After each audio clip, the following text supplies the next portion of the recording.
Okay, so building the Titan. First step is cleaning up all the fucking junk pieces of mold that you get when you get the Titan. So basically my setup is I have a cutting board, a little cloth here just to make sure that the shit doesn't go flying everywhere. It's black so I can feed very well. If you're using a light color as your working area, you can miss some parts flying off, so a darker color will make sure that you need your parts of bag that you want to clean up. The way I set up is that I use the vacuum cleaner. If you leave the vacuum cleaner on, I like to leave the vacuum cleaner on just to make sure that the resin doesn't go flying everywhere when I'm cutting in my room. Just make sure that when you're handling small part, turn off the vacuum cleaner, because if the small part goes in your vacuum cleaner, it's going to be a pain in the butt to go find it out.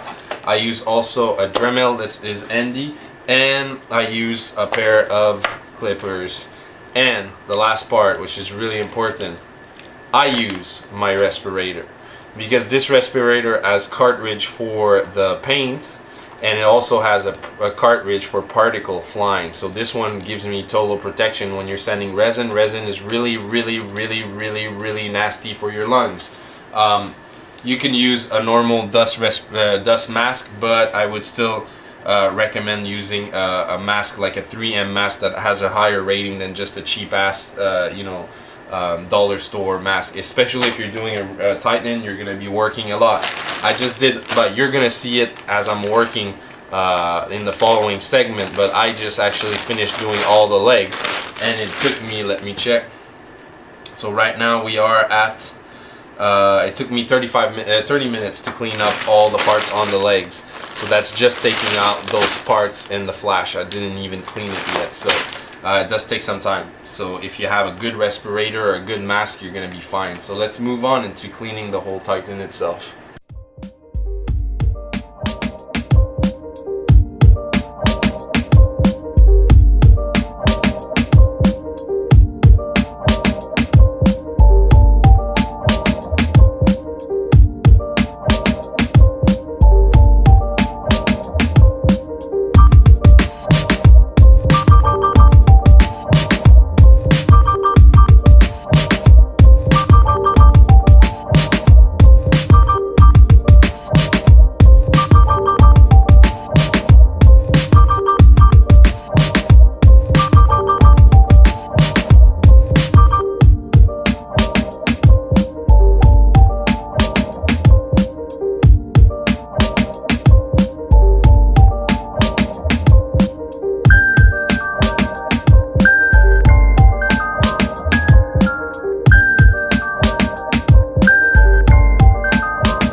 Washing time. All you need is a big bath, some soap, kitchen soap, dish soap, and you're gonna need warm water in the bathtub, not too hot, a toothbrush, and you're gonna need your parts, of course, obviously.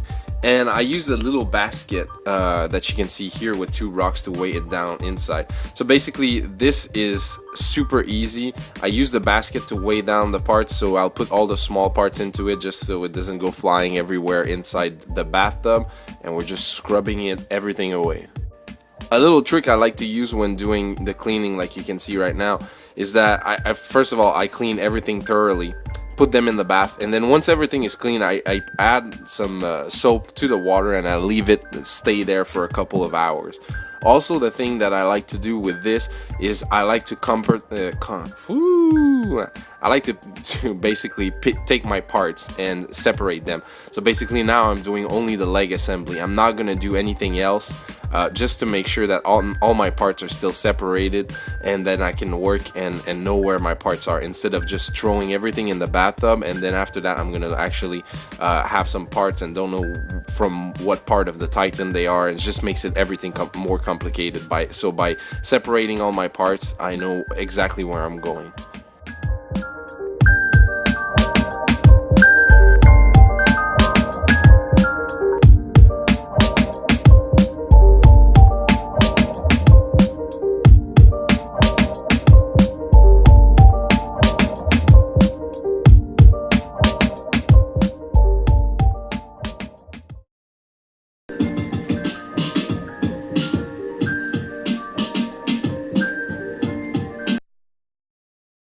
So the last step in preparing the Titan is basically rinsing all the piece once they've been in the bath for at least a couple of hours, and then laying them down for them to dry.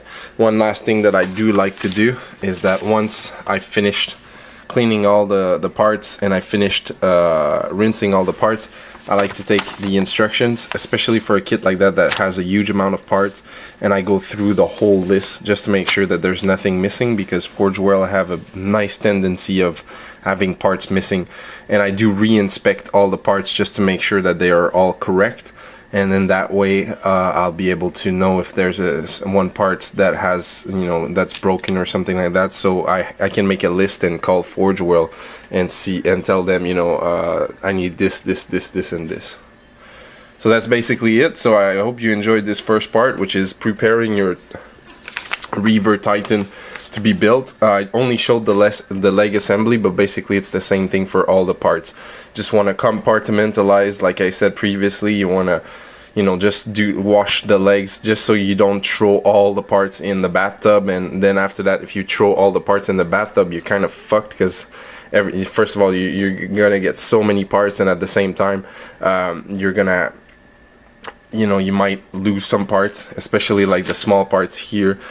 So by, you know, washing every part separately, and, you know, like as you start the build, I will start the build with the legs only. So I wash these bits, I'll build the legs, and when I'm, you know, ready for a next step, that's where I'm gonna go and you know, prepare the other parts for the next step, and vice versa. Also, one little thing, I'm probably gonna show it in a video later, but since this series is gonna be, you know, spent on a long time span, you know, like I'm starting it now, but it's gonna take a while before I get to the end where I'm gonna be, you know, ready to paint. Once the legs are gonna be all built up and ready to paint, of course there's gonna be a lot of, you know, still I'll have to do some sanding and, you know, preparing the parts to make them look all nice and bang on. But once all of this is gonna be finished, all the assembly and the sanding, just before priming, these pieces, but the built parts, are gonna go back in the bath, and I'm gonna re-wash them, because when you're handling the parts, you have natural oil on your hands, or anything that you could pick up, you know, if you eat food and you still have the oil left over and you put them on the model, you want to make sure that these oils are going to be off. So once the Titan is going to be all built up, or the leg assembly ready for primer, what I'll do is I'll re-wash them using the same technique I showed you guys. I'll re-wash the leg assembly and every part of the Titan, and once all those parts are washed again, I'll let them dry, and I'll handle them with gloves, latex or neutral gloves. I'll handle them with these, and then I'll prime them.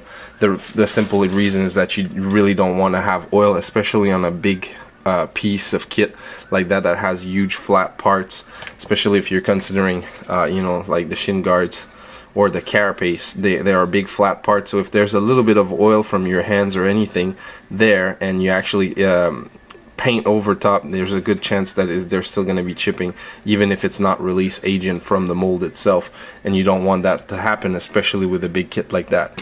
Where an error, you know, the smaller the kit is, you know, if you make a mistake, it's all right. The bigger the kit, it's harder to camouflage a mistake or a paint that chipped and then after that, you know, like stripping these parts and everything for repainting them will be a fucking nightmare. So just to be to make sure. So this was Hugo from Ichiban Painting. This was part 1, the preparation of building a Titan, and I will see you on the next episode. Cheers for watching, guys.